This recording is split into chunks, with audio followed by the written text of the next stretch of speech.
Halo semuanya, akhir tahun fiskal udah di depan mata nih. Dan buat para investor, ini artinya cuma satu, saatnya beberes pembukuan. Hari ini kita bakal fokus banget ke cara menangani akuntansi untuk efek atau sekuritas yang ada di portofolio Anda. Jadi, pas Anda lagi liatin portofolio investasi, pasti kepikiran kan? Ini semua saham sama obligasi dari sisi akuntansi harus diapain ya? Nah, yuk kita cari tahu jawabannya bareng-bareng. Ini dia nih, teka-teki tahunan yang dihadapi setiap investor. Waktu terus jalan, dan kita harus pastiin setiap aset dicatat dengan benar. Kali ini, kita akan ngintip contoh aturan yang berlaku di Turki. Kenapa? Karena kerangka kerjanya jelas banget dan bisa jadi pelajaran berharga dimanapun Anda berada. Oke, kita mulai pecahin teka-tekinya dari saham dulu ya. Nah, disinilah sering banget ada kebingungan. Karena sebetulnya ada dua dunia yang berbeda. Dunia pajak dan dunia laporan keuangan. Dan keduanya punya aturan main sendiri-sendiri. Nah, coba lihat ini. Ini dia inti perbedaannya.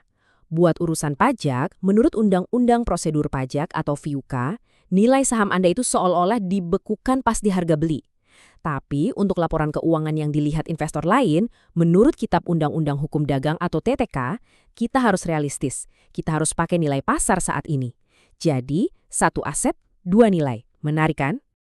Terus, kenapa sih aturannya bisa beda gitu? Jawabannya ada di sini. Konsep kehati-hatian. Gampangnya gini deh, akuntansi itu kadang-kadang sedikit pesimis. Dia mau kita selalu sedia payung sebelum hujan. Jadi, kita harus mengakui potensi kerugian sekarang juga, meskipun kerugiannya belum benar-benar kejadian. Nah, ini poin yang krusial banget.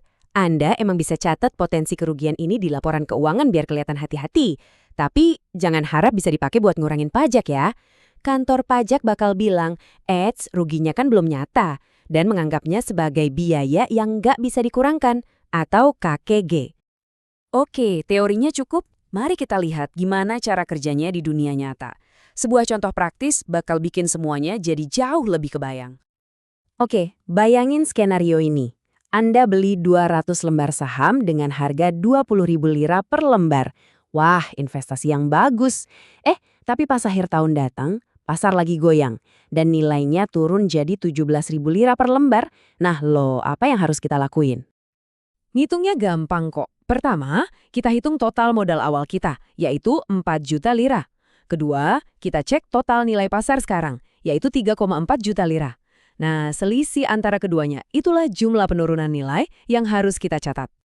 Jadi, angka ajaibnya adalah 600.000 lira Turki. Inilah yang namanya kerugian di atas kertas, yang harus kita catat di laporan keuangan, sesuai sama prinsip kehati-hatian tadi. Dan slide ini nunjukin gimana para akuntan mencatatnya. Sederhananya, kita mencatat beban cadangan sebesar 600.000 dan membuat cadangan penurunan nilai dengan jumlah yang sama. Ini tuh kayak kita ngasih catatan kecil di buku kita yang bilang, "Hey, awas loh, nilai investasi ini kayaknya udah turun," tanpa menghapus harga beli aslinya. Baik, urusan saham beres. Sekarang kita pindah ke jenis efek yang kedua, obligasi. Nah, kalau obligasi, fokus akhir tahunnya beda. Ini bukan soal nilai pasar, tapi soal pendapatan bunga yang udah kita peroleh. Disinilah prinsip akrual main peran. Prinsip ini intinya bilang, jangan nunggu duitnya masuk ke rekening. Kalau kamu emang udah berhak atas pendapatan itu, ya catat sekarang juga.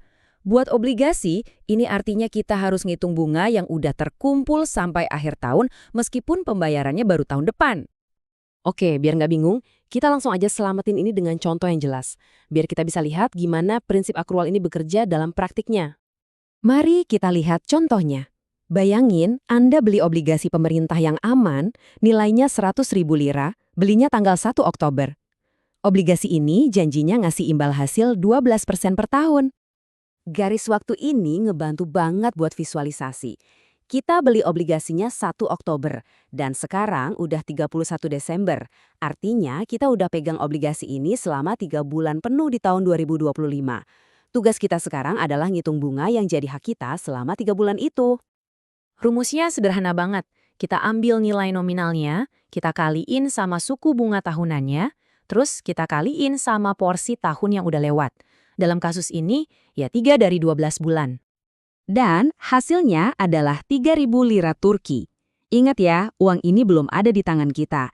tapi kita udah berhak atasnya. Jadi kita harus catat ini sebagai pendapatan untuk tahun 2025.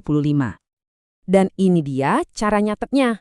Kita seolah-olah bikin tagihan yang disebut pendapatan akrual, dan di sisi lain kita mengakui adanya pendapatan bunga. Dengan begini, laporan keuangan kita jadi mencerminkan pendapatan yang sebenarnya udah kita hasilkan.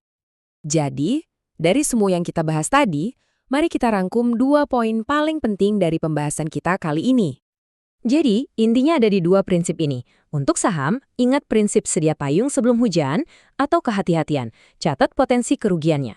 Untuk obligasi, ingat prinsip jangan tunda pengakuan atau akrual, catat pendapatan yang udah jadi hak Anda. Dan sebagai penutup, saya mau tinggalkan satu pertanyaan untuk Anda. Laporan keuangan perusahaan itu seharusnya cuma menceritakan masa lalu atau justru juga mempersiapkan kita untuk masa depan? Aturan-aturan yang kita bahas tadi nunjukin bahwa jawabannya adalah dua-duanya. Terima kasih sudah menyimak.